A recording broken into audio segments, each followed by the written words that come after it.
if your child told you her bed moved by itself? And then you watched it happen.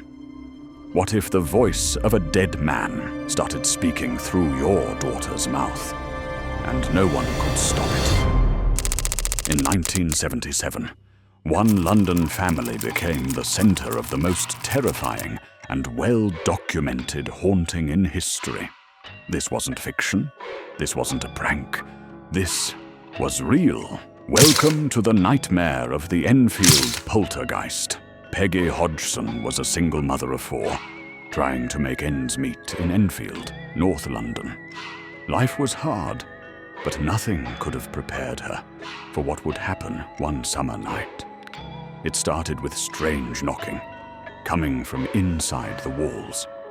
Then, furniture began moving on its own, drawers opening, doors slamming. Things that could almost be explained. Almost. Until her daughter, 11-year-old Janet, began levitating. Yes, levitating. In front of witnesses. In front of cameras. Neighbors, police officers, even journalists reported the same thing. Objects flying across the room. Beds shaking violently. And that voice. A deep, gravelly voice began speaking through Janet. She said it wasn't her. She said the ghost's name was Bill Wilkins, a man who died in the house years earlier after suffering a brain hemorrhage in a chair. Janet had no way of knowing that, but somehow she did. Recordings exist, real recordings, where that voice, sounding nothing like Janet, speaks for minutes at a time. It laughed, it swore, it threatened. I'm Bill Wilkins, and I died in this bloody chair. The family was desperate. Paranormal investigators were called in. Most famously, Maurice Gross and Guy Leon Playfair from the Society for Psychical Research. They set up cameras, recorders. They lived in the house for days. They saw it all. Janet was hurled from her bed. Curtains wrapped around her throat while she slept.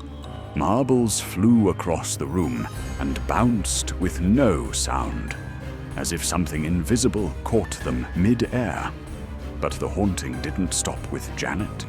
Her sister Margaret started waking up with bruises. Even their mother Peggy was pushed downstairs by invisible hands. Some skeptics said the girls faked it.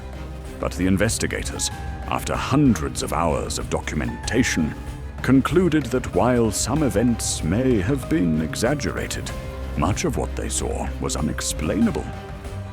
Janet was sent to a psychiatric hospital briefly. The activity followed her there.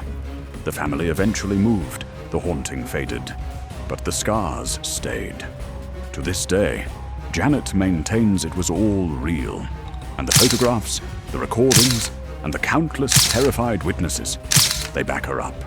They say poltergeists feed on chaos, on pain, on fear. So what happens when a house becomes a battery for all that suffering? What happens when the ghost doesn't want to leave? In Enfield, something awoke inside 284 Green Street, and for one terrified family, it never truly went back to sleep. And if you think this is just a story, look up the tapes. They're still online. But listen closely, because in the static, you might just hear your own name.